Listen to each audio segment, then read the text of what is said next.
How often do you hear politicians say it's time to get tough on crime? It might be a vote winner, but what impact do policies such as tougher bail laws actually have on the people caught up in our criminal justice system?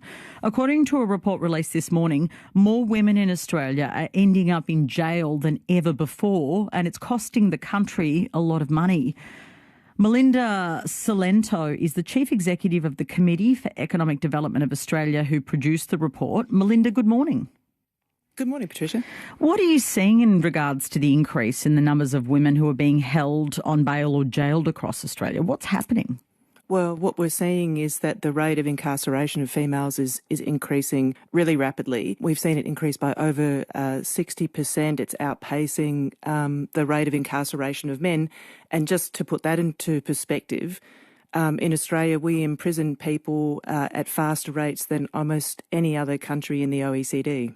Which is just staggering. But what is driving this increase in terms of women? Is it down to more tough on crime policies? Like, why is the big rise in women specifically happening? There are a lot of factors at play, which the report details. There's a lot of social factors at play, but we do call out that one of the issues which is seeing more women getting swept up into the system is this sort of tough on crime approach where it's harder to get bail. You find a lot of women are in prison. They're actually not sentenced. They're on remand. And they're in there for relatively low-level offences. And I think the evidence that shows that is that women are getting proportionally sort of short sentences. So they're not being put away for long periods of time. They're in for short sentencing and they're in for very low levels of crime.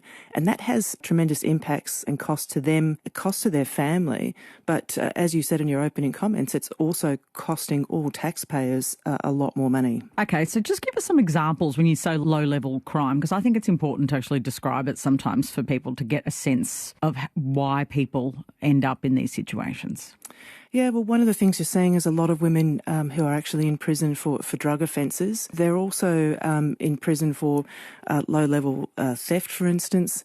And I think one of the other things that's really important to call out that gets picked up in the report is that even in circumstances where women are seen to be or are being charged with sort of offences that relate to injury, a lot of times this is being misunderstood, that women themselves are actually victims of violence and that they are being seen to be the perpetrators when in fact they are actually the victims of violence, and that there's a lot of misunderstanding about that, misunderstandings that are finding them in prison in a way which is very detrimental to them and, as I said, costly to the system. If we consider the social costs first, describe the impact that this can have on women caught up in the criminal justice system. Firstly, what I would do is encourage people to actually read the report, because we've got some clear sort of lived experience that's detailed in the report, and we can talk about all sorts of numbers, but actually when you read a personal experience, I think it really brings it home. But it doesn't take much to really imagine this, in that you find yourself in prison, you haven't been sentenced, you lose connections with your family. A lot of women are in insecure housing. They can have problems then losing their connections to housing.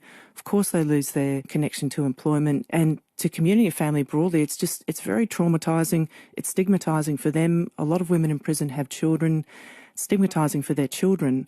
And then, of course, many women are released without support services in place. So not being set up for success, and not surprisingly, you do see high rates of reoffending and the sort of in and out churn into the system. What's the financial cost of current policies? Well, there's a lot of evidence here around just how much this is costing. The current cost is over $5 billion for all governments a year.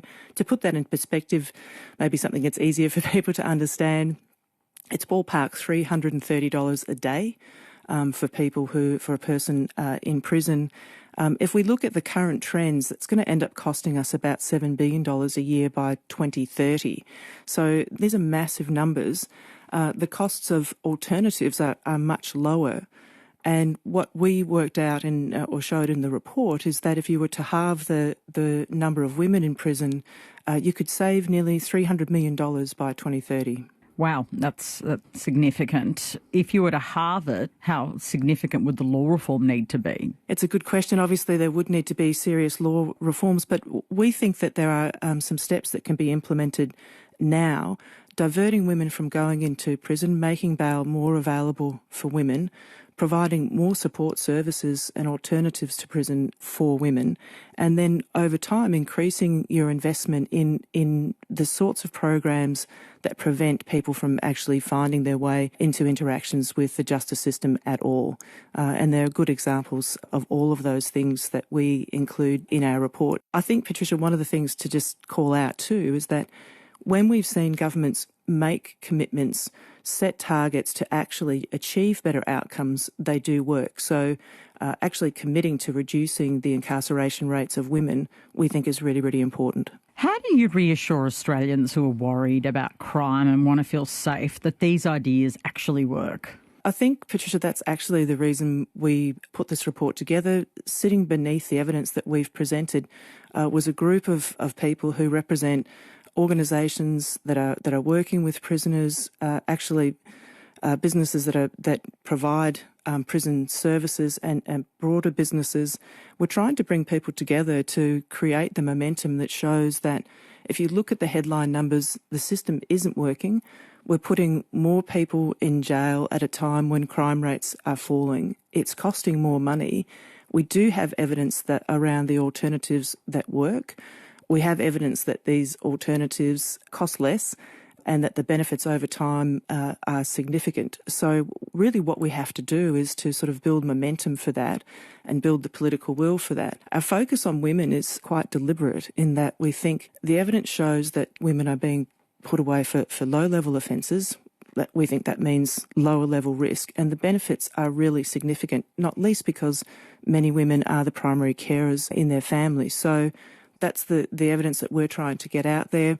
We're trying to create momentum to sort of change that narrative, if you like, that tough on crime does have consequences and unintended consequences. And over time, I think we can build an evidence base that shows that this works, that the risks that we're starting with or proposing that we start with are relatively low, and that we can use that to drive a broader change across the system because there is a need for broader change. Melinda Cilento, thank you for joining us. Thank you so much. Melinda Cilento is the Chief Executive of the Committee for Economic Development of Australia, and the report is titled Double Jeopardy: The Economic and Social Costs of Keeping Women Behind Bars.